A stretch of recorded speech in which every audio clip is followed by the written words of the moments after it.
प्रवचन में इस प्रसंग को सुनाते भी हैं और जातक कथा में इस प्रसंग का वर्णन भी है कि भगवान बुद्ध ने भी एक प्रसंग को सुनाया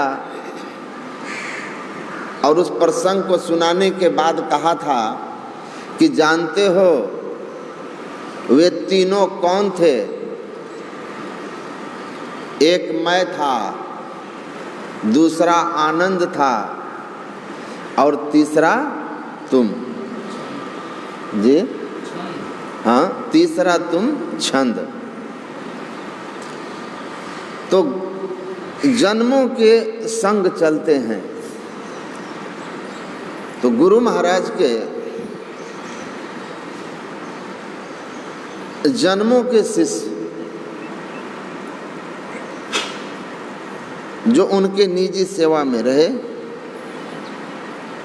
उनमें से एक ऐसे ही दुर्लभ और दिव्य शिष्य पूज्यपाद गुरु सेवी स्वामी श्री भगीरथ जी महाराज जो निजी सेवा में। और आपने सुना होगा कि युवको फिर जीता, जिसका पूर्व जन्म का संस्कार था। गुरु महाराज ने कहा कि वो मुझसे कभी मिली नहीं थी, ना ही मैं उसको स्वप्न दिया था, लेकिन उसका पूर्व जन्म का संस्कार था। मतलब उसका मेरा पूर्व जन्म का संबंध था गुरु शिष्य का, इसलिए वो मुझे जापान में देख ली। और पूज्यपाद गुरु सेवी स्वामी श्री भगीरथ जी महाराज जब 9वीं में पढ़ते थे और अपने मित्र के साथ जा रहे थे स्कूल, तो उन्होंने गुरु महाराज को उससे पूर्व कभी देखा नहीं था, लेकिन बालू के टीले पर वो अपने संस्मरण में बताते हैं कि बालू के टीले पर हमने एक वृद्ध सन्यासी को बैठे हुए देखा। और बाद में जब गुरु महाराज को उन्होंने देखा तो कहा, अरे ये तो वही थे जिनको मैं एक झलक बालू के टीले पर देखा था। तो पूर्व जन्म के संस्कार जन्मों के संग गुरु शिष्य के होते हैं। श्यामाचरण कहते हैं योग्य शिष्यों को गुरु ढूंढ ढूंढ के ले आते हैं, क्योंकि उनका जो महान कार्य है उस महान कार्य को साधारण संस्कार के लोग नहीं कर सकते। आपने सुना कि गुरु महाराज ने गढ़ा, उनको संत मत के प्रचार के लिए तैयार किया। और आप पूज्यपाद के प्रवचनों को भी सुनेंगे तो आप सीधे समझ जाएंगे कि बिल्कुल जैसे गुरु महाराज केवल आध्यात्मिक बात बोलते थे, वैसे इनके प्रवचन में आध्यात्मिक बातें होती है, अंतर साधना की बात होती है, मुक्ति की बात होती है। और पर्सनली व्यक्तिगत रूप से मैं जब भी किसी तरह का कोई आध्यात्मिक जिज्ञासा उनके सामने रखा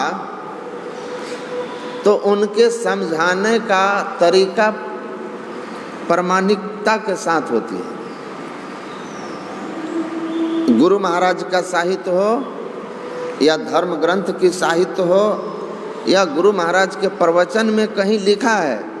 अभी 2-3 दिन की बात है, हम लोग गार्डन में थे, हम प्रमोद बाबा, रघुनंदन बाबा और मैं आया और एक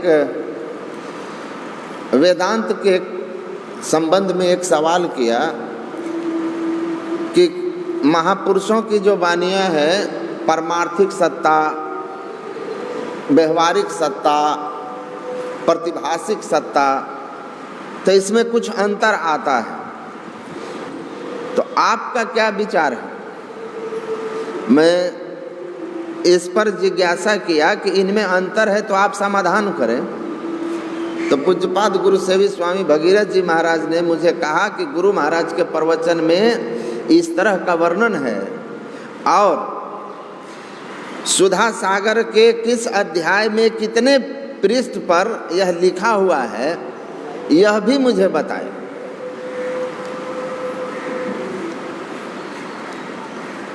तो संतमत के लिए जो गुरु महाराज ने कहा है कि संशय दूर बहाय संतमत स्थिर करते, में ही ये गुण धर जोई गुरु सोई सतचित्त मुक्ति मार्ग जानते साधन करते नित्य।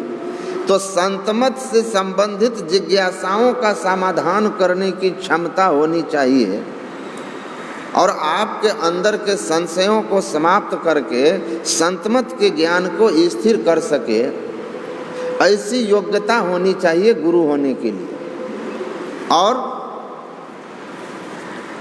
पूज्य श्री में ये योग्यता है, क्योंकि मैं आज तक कोई आध्यात्मिक प्रश्न लेके गया हूँ और उसका जवाब न मिला हो, ऐसा नहीं हुआ।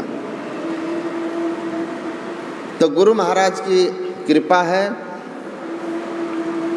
सत्संग, सदाचार, ध्यानाभ्यास और गुरु सेवा मोक्ष मार्ग में ये 4 महत्वपूर्ण चीज है, गुरु महाराज ने लिखा है।